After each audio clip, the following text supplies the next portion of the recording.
வணக்கம். நான் உங்கள் பிரியா ராஜ்நாராயணன். விதைத்தீவில் பல மரபு ரகங்களை பாதுகாத்துட்டு வருதுங்கிறது உங்கள் எல்லாருக்குமே தெரிஞ்சது தான்.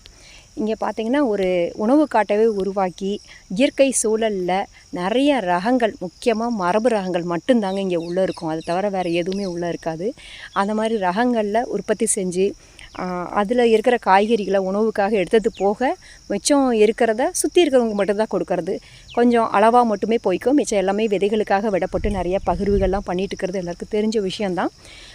இன்றைக்கி பதிவில் ஒரு முக்கியமான ஒரு ரகத்தை பற்றியும் நம்ம பார்க்கலாம். அது புதினா ரகங்கள் நிறையா பார்த்துருப்பீங்க, நிறைய கடைகள்லேயும் பார்த்துருப்பீங்க. இப்போ அந்த புதினாக்கான வாசனையே இல்லாமல் தான் நிறைய புதினா ரகங்கள் வந்துட்டுருக்கு இல்லைங்களா? இப்போது இங்கே பார்த்திங்கன்னா ஒரு மரபு புதினா ரகத்தை நம்ம இந்த பதிவில் நம்ம பார்க்கலாங்க. இதான் நம்ம நாட்டு புதினா ரகம்.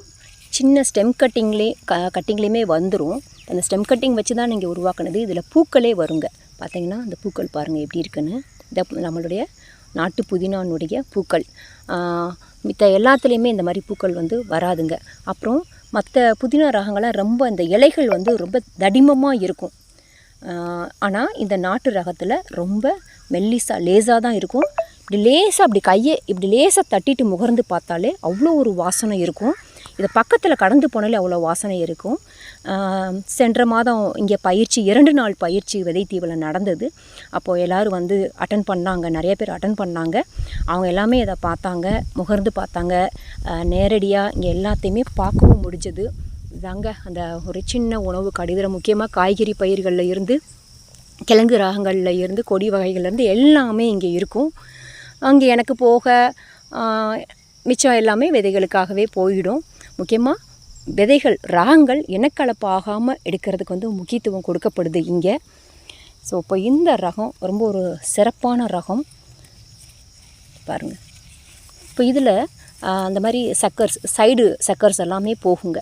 இப்படி போய் அதுலேயும் வரும். இந்த விதைகள் போட்டாலுமே நமக்கு வருங்க. ஸோ விதைகளில் முளைக்க வைக்கிறது ரொம்ப சிறப்பானது. ரகமாகவே அப்படி இருக்கும். அதே மாதிரி ஸ்டெம் கட்டிங்கும் அப்படி தான். ஆனால் வெளியிலெல்லாம் நம்ம ஸ்டெம் கட்டிங் அனுப்ப முடியாத சூழலில் விதைகளை நம்ம அனுப்பிச்சிக்கவும் முடியுங்க. ரொம்ப சிறப்பான ரகம். இப்போது இந்த மாதிரி அமைப்பு தான் நம்ம கொடுத்துருக்குது. இங்கே இருக்கிற ஸ்ப்ரிங்க்லர் சிஸ்டத்து மூலியமாகவே இதுக்கெல்லாமே தண்ணி இங்கே போய்க்குது. அப்படி தான் இருக்குது. ஈரப்பதம் மட்டும் மெயின்டைன் பண்ணால் போதும். இப்போ இந்த வெயில்லையும் கூட இந்த ரகம் நல்லா சஸ்டைன் ஆகி வருது. சில சமயம் குளுமை இல்லாமல் வாடி போகும். அந்த மாதிரி சூழலே இதில் தான் இல்லாமல் இருக்குங்க. மரபு ரகம் இந்த வெயிலில் கூட நல்லா தாக்கு பிடிச்சி வரக்கூடியதாக இருக்குதுங்க. நன்றி.